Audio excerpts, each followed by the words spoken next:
Well, thanks for joining us today. We got the subject that could cause some trigger warnings for folks out there. So, just to give you guys a heads up on this episode here in this interview, this is an important one though for college athletes, high school athletes, students, parents, everybody. We're talking about the 988 lifeline. It's the number right there. You can call or text it 988. That's all you have to type in. If you're struggling with stuff, mental issues, if you're really feeling like you just don't have answers, please feel like you can reach out to somebody. Today I'm joined by David over here at PNW CRB, Pacific Northwest College Baseball. I've got Coach Kevin Davis from Pierce College up at Lakewood, Washington. And then I've got Corey Widman from Silicon High School. And he's going to tell us a story here about his son, Reese. Corey, I'm going to let you go ahead and jump right into this one, all right? Yeah. So about 21 months ago, I lost my son to suicide. His mom and I didn't realize that he was struggling until it was too late. And just like I was saying before, pieced together some timeline. In 2020, he was diagnosed with epilepsy and was put on medication. March of 2020, COVID hit, and things were shut down. Tried to play baseball in the summer, what we could, and then he ended up, hurting his shoulder. So you're isolated from school, isolated from your teammates, not playing baseball, and you have this new, long-term diagnosis you got to deal with. And I think it got hard for him, and I think it started there. I wish now I would have encouraged him a little bit more for Reese to have reached out to his friends and said, hey, he was epileptic, but he didn't want people to know. He didn't want to be treated any different. He didn't want coaches to treat him different. I think, very private person. And then about a year later, he was put on a new medicine that, the side effects of these things are, hopelessness, suicidal ideations, and in the state of Washington, to hold a driver's license as an epileptic, you have to meet therapeutic doses. Summer of 22, they upped his medicine. And we think that, looking back on it, we think that was probably the old cliche of, the straw that broke the camel's back. Reese committed to Pierce College before his senior year, and was real excited about that. We were real excited that he was going to be playing in our backyard. I mean, it's 5 minutes from home, 5 minutes from the high school he went to, but just over the course of the fall, you could just kind of see that he was, kind of withdrawing a little bit. And, Reese being a late bloomer, we didn't think anything of it. We just thought it was, normal teenage stuff. Because he would tell us, hey, I'm okay. I just got things to figure out. I'm a senior this year, and, I don't want, mom and dad to have to do everything for me. And, while I'm living at home, I want to figure things out where it's comfortable and safe. Hindsight being 2020, after he passed, we started piecing things together, and people ask us about the red flags, and Reese really didn't check any of the boxes. He was a great kid, outgoing, a lot of friends, but I think the one thing is when he kind of isolated himself from Kelly, and Kelly's his mom, and he would share everything with her. And then it got to be after Thanksgiving, he would interact with us, but he was distant. You can tell he was distant. And after Christmas break, go back to school, and things seemed fine. I mean, normal AP classes and this and that. And one evening we got a text from him at 1:14 in the morning, and he was telling us goodbye. And in his text, he asked us that we help as many people as we can. He told us he'd been suffering for about a year. Left us some notes, and one of the notes that he left to the Silicon baseball team, in it has the line of "Do what I couldn't do and get help." So my wife and I, we've been living those words. We've been, trying to honor Reese's message in memory of helping anybody and everybody that we can, and make it acceptable for people to admit that they're struggling and to reach out and seek help. Because you hurt your arm as a pitcher. I mean, what are you going to do? You're going to go and try to figure out what's wrong. If you're sick, you're going to go to the doctor. And I think that too many times, the mental stuff, it wears on people, and it's okay to get help. I mean, I tell my high school kids, and now the guys at Pierce, and anybody that listens, the kids at New Level, that's the select organization he played for, that, hey, I see a counselor every week, and I'm struggling. I mean, obviously, Reese is gone. He was my best friend and my son, and it's hard, and it's okay that it's hard, Yeah. And that's what we're here for today, right? Like we're here. We want to get this out there. We want to get this out to the college baseball players. We want to get this out to high school kids. We want to get this out to any student athlete across the country. That's really there's answers out there, and there's people out there that care, and there's services out there. 988 crisis lifeline. Again, all you have to do is dial 988 to call. You can text. They'll pick up. They answer. It's important, folks. This is stuff that's really important to the whole country right now, and it's not just for athletes, but a lot of times athletes have issues come up, and it's hard because they've always been the person that everybody else looks to. They're the person that people lean on. They're the leaders, and it's hard for them to take that step and say it's okay to not be okay and go reach out and get some help. It's okay, folks, and if you're on different medicines and you're on different things, that's okay to be open and honest with some folks about this. And this 988 folks, they're perfect to reach out to and talk to. I mean, this is what we're doing this episode here, and appreciate you coming on, Corey, and being able to talk about this. Kevin, talk a little bit about the connection with Pierce Community College and having that baseball program and what that kind of means. Yeah, I mean, well, specifically with Corey, I mean, with Reese, we recruited him a couple of years, I guess 2 years coming up, and he came and worked out for us, and it was just, I mean, what struck me right away about him was just like upbeat, like happy-go-lucky personality, no cares, competitor, like all the things that as a coach you look for in a player. And for us right then, it was like, I mean, it took probably 10 minutes for me to figure out, hey, I'm offering this kid a scholarship, So it was pretty cool in that regard. You don't find those kids that often, and when you do, they're going to be a special talent for you. And just, I think that the one thing you never know what's going on beneath the surface, right? And I think a lot of us, a lot of people deal with things throughout their lives, and I think for me with the college, with having crops of players come in every single year, sometimes you lose sight of that. And I think recently, within the past probably 5 years, we've noticed a real uptick in players coming to us just with issues, with personal issues, things that normally guys didn't talk about in the past, with the stigma attached to it, or they're meant to be tough and you don't want to be soft or admit you have weakness.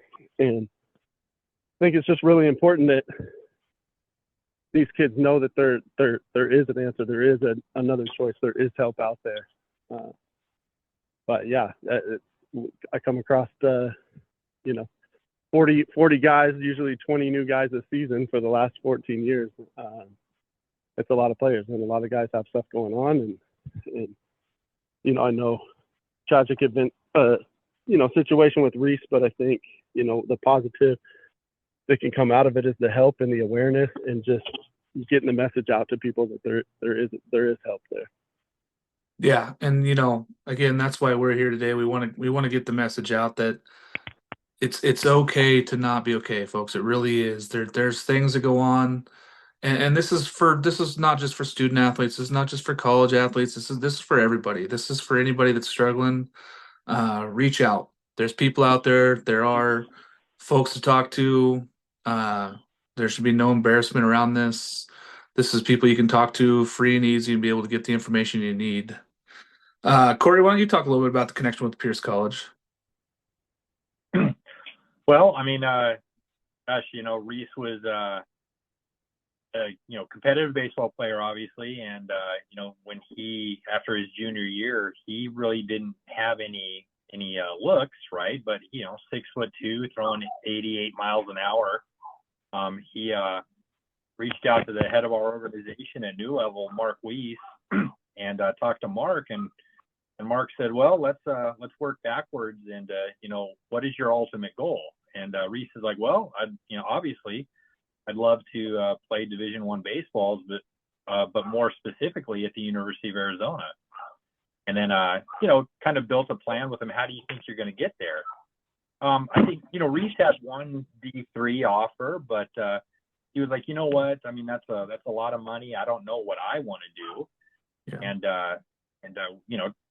talked about the JUCO route, and he heard a lot of good things about Pierce and Kevin Davis, and he kind of set his eyes on that, and sent Kevin film. Kevin replied to him, went out, had a tryout, and I mean, the rest is history. I think Reese said he threw about 12 pitches in the bullpen, and Kevin was like, yeah, you can pitch here.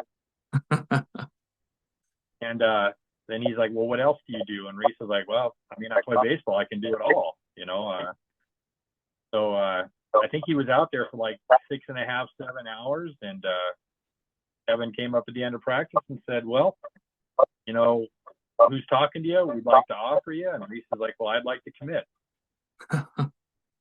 Sometimes so it happened. Yeah, I mean, Yeah, I think he made it pretty easy in that, right? Yeah. When you know, and sometimes it's immediate. Sometimes you just see a kid, the intangibles are there, and you're like, okay, you got the baseball acumen, you got the baseball skills, but the intangibles, the person you are, it fits with what we're looking for. I remember laughing about it too, though, because I told him don't show all your cards right away. You might want to hold that one close to the chest. It was, I mean, immediate. Like, hey, probably gonna offer you. Yeah, I want to come to Pierce. Well, when he went to the workout, he said, if Coach Davis offers me, I'm going there. And like Reese said, he came home and he was just on cloud nine. He said the vibe of the coaches were great, the vibes of the players. Obviously, he has connections. I mean, the school's 5 minutes away, and but he said, yeah, Kevin was very comfortable. He's a guy that I think is going to get the best out of me, but he's also a guy that I think I can have fun with, and I mean, it was a good situation, 5 minutes away from our house, and yeah, I mean, Pierce and Stillicum and New Level obviously have places in my heart. I mean, Reese wasn't one of those kids that he didn't team shop. I mean, if he gave you a commitment, he was going to hold his commitment. And one of the players this year asked me, he said, well,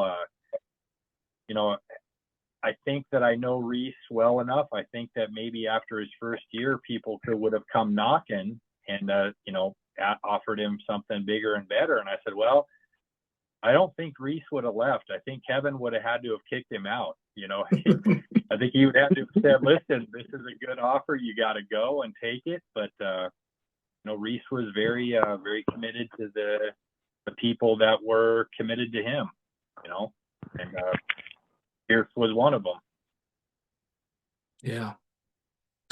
And then the aftermath of his passing, I mean, the baseball team, the school, the athletic director, they've been real good to us. And, I want to give back to the baseball community. This is a special, special part of my son, and community is very loving. And, want to show them that.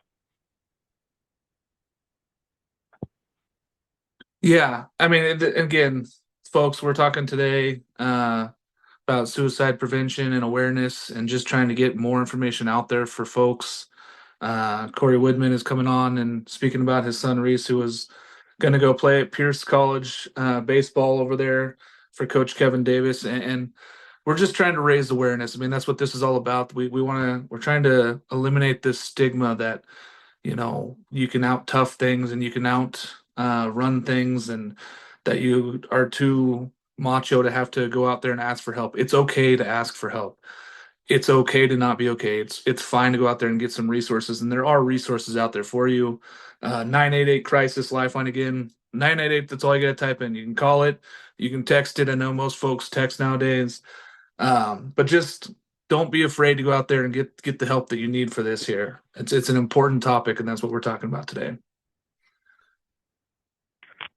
So the Hey, Corey, baseball. what advice Go would ahead. you give to other parents who have children in competitive sports regarding mental health and emotional support? Yeah.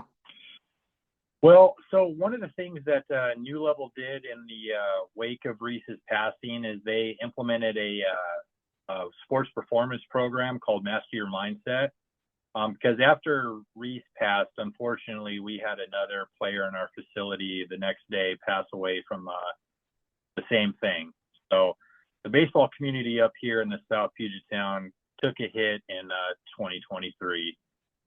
And as far as the sports performance program, I mean, really, it's about attacking the game at a different angle. I mean, these guys go in and they do their hitting, pitching, lift weights. And the program that they do at New Level, it's about being able to handle adversity and preparing for specifically kind of the struggles of sports. I mean, because I know other sports are tough and hard, but baseball it's a fail sport. I mean, if you go 3 for 10, I mean you're one of the best guys, But it's those other 7 at bats or failures that you kind of have to handle. And we had done this, probably about 4 or 5 years ago, and with Colin Henderson out of Puyallup. And Reese used to wear his wristband all the time. It used to say reset, refocus, and rise. And it's really like a lot of the times, like one of the things I tell my guys at Stilicum is, if you fail, you got about, 7-10 seconds to get it out. And then once you get back in the dugout, you got to move on to the next phase of the game, because you don't want to carry a bad at bat to the field, or,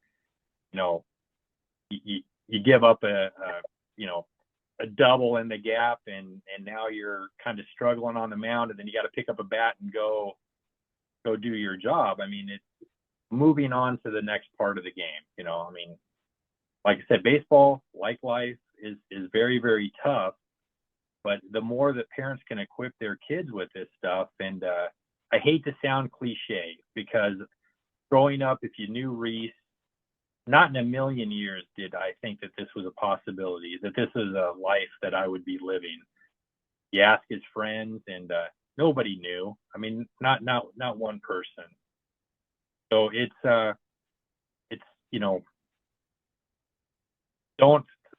I guess I would say don't bury your head in the sand, especially with the way the world has been the past few years. We've all gone through a lot, and it's hard. I mean, I'm 49 years old, and I'm not too proud to admit that I struggle, and especially since Reese has passed. But I'm trying to be present at Stilicum, at Pierce, and in the community to show people that hey, this is what a different kind of tough looks like. Life isn't always easy or fair, but I didn't want to lose my boy, but we have to make something good come of it. Yep.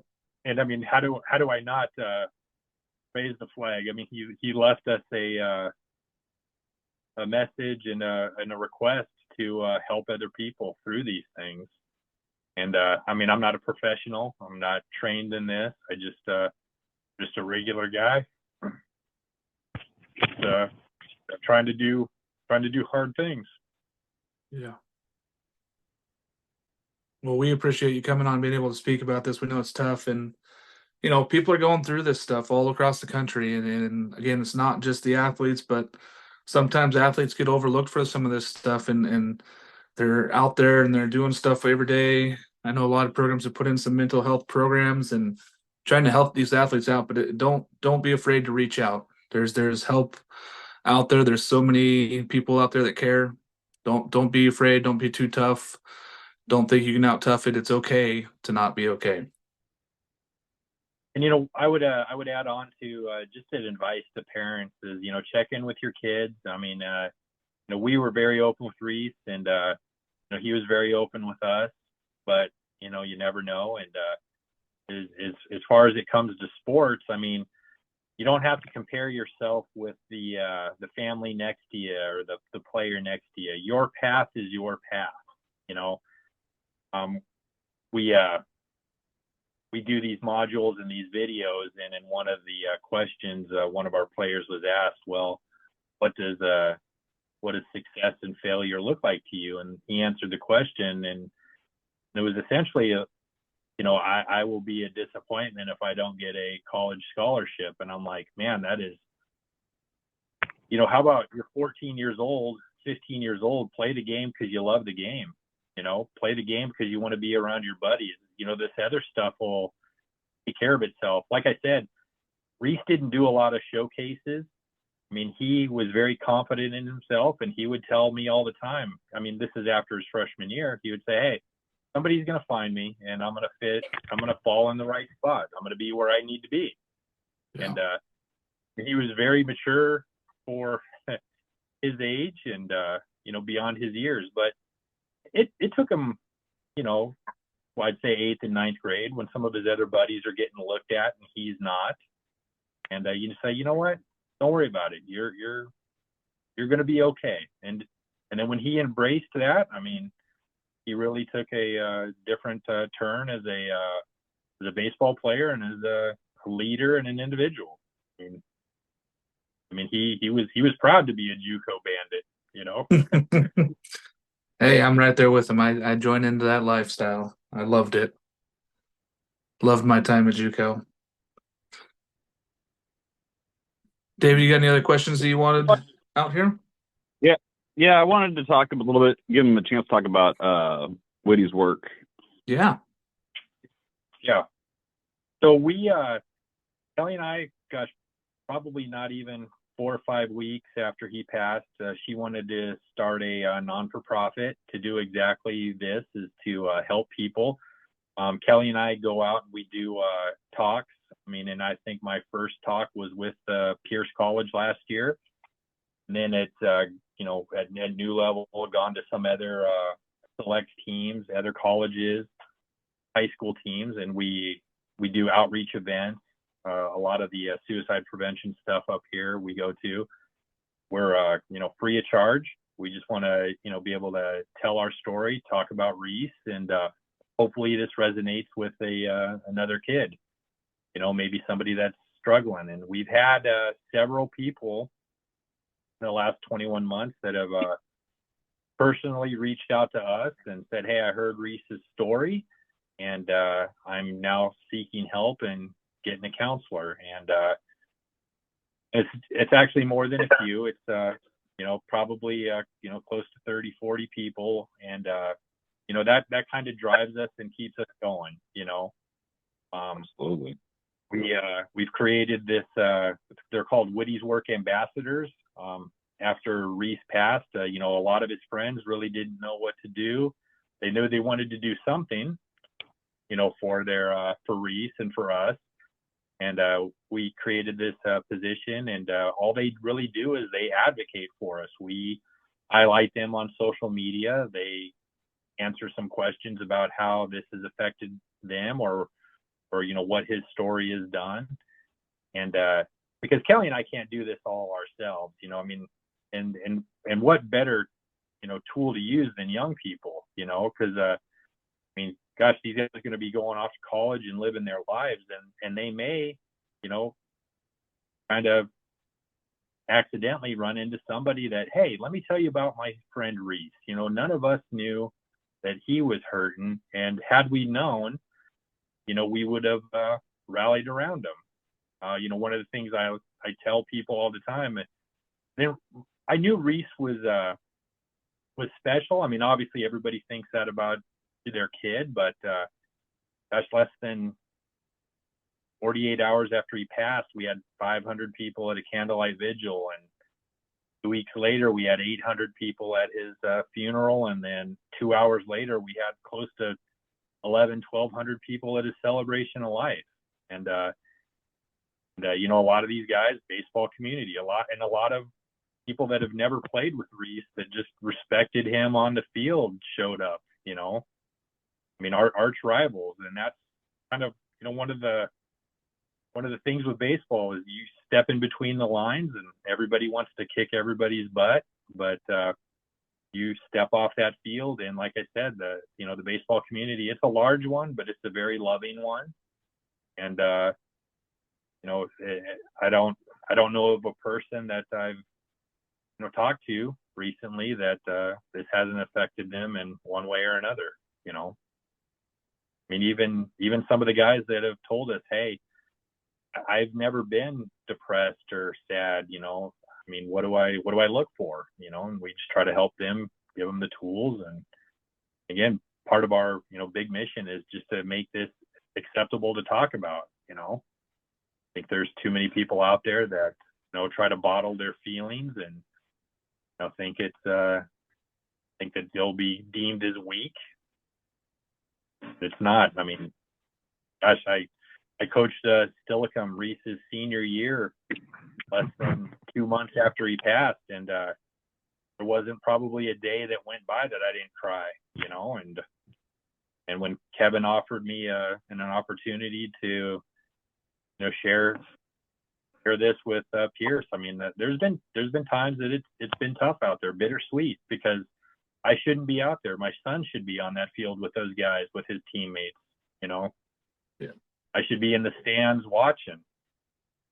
But this is something that he asked us to do, and I'm going to do it to the best of my ability.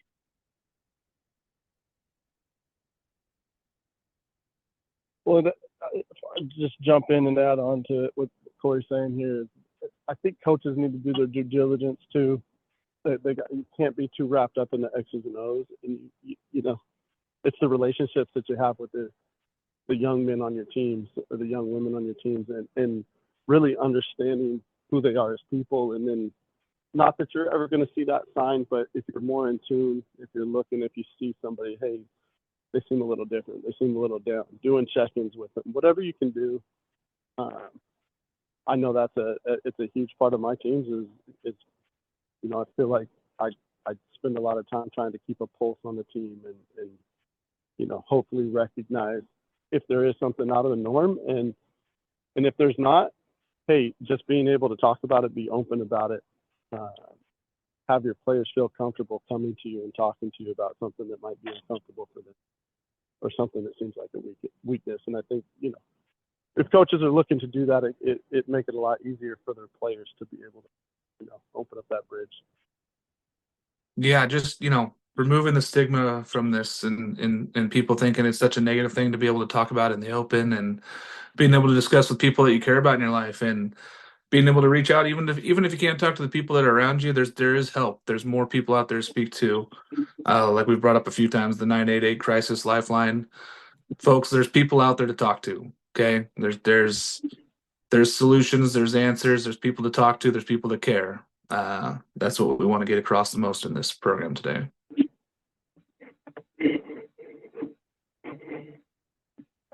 And I would encourage anybody. I mean, if you don't want to call 988, there's a coach, a family member, a teammate, a friend. I mean, somebody will listen, and they will take the time.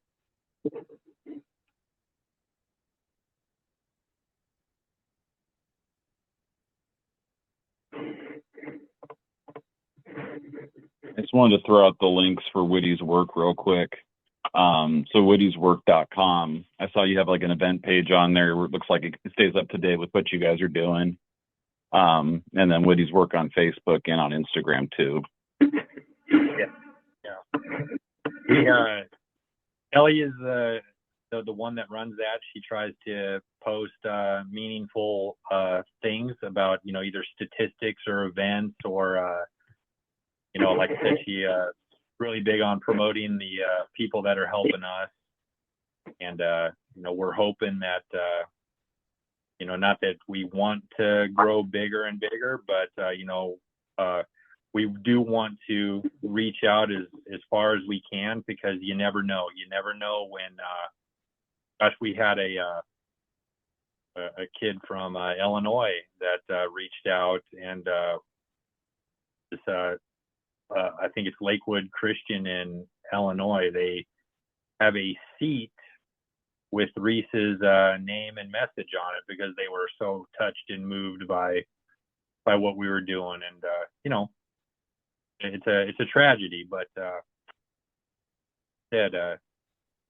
anywhere, I mean, you never know. And if we can help somebody all the way across the country, then like I said, his passing has to mean something for us. We have to get something good out of this. Well, we're surely glad to be able to spread the message and get as much information out as we can. I know that it'll go out over my Twitter feed and all my folks, so that's another 30,000 or so folks to view onto that one. So, and folks, if you need anything, please reach out. I can give you more links as well. No problem doing any of that. And always reach out if you have any issues, questions, concerns. There's people out there that care. Well, thanks for joining us, guys. Coach Davis, Kevin Davis over there at Pierce College, Community College up there in Lakewood, Washington. And Corey, thanks for coming on. Corey Widman, thanks for coming on, talk to us about this. And hopefully we were able to go out there and we're going to be able to give some more information to folks and just, you know, just even lessen this stigma for some of these college athletes and some of these high school athletes and just these students in general. And you know, even adults, this is for everybody. This is not just limited to the individuals that are at the most risk. This is for everybody. So please take the time, realize there's people out there. 988 Crisis Lifeline. Again, you can call 988 or you can text it. There's somebody there 24 hours a day to answer any calls, okay?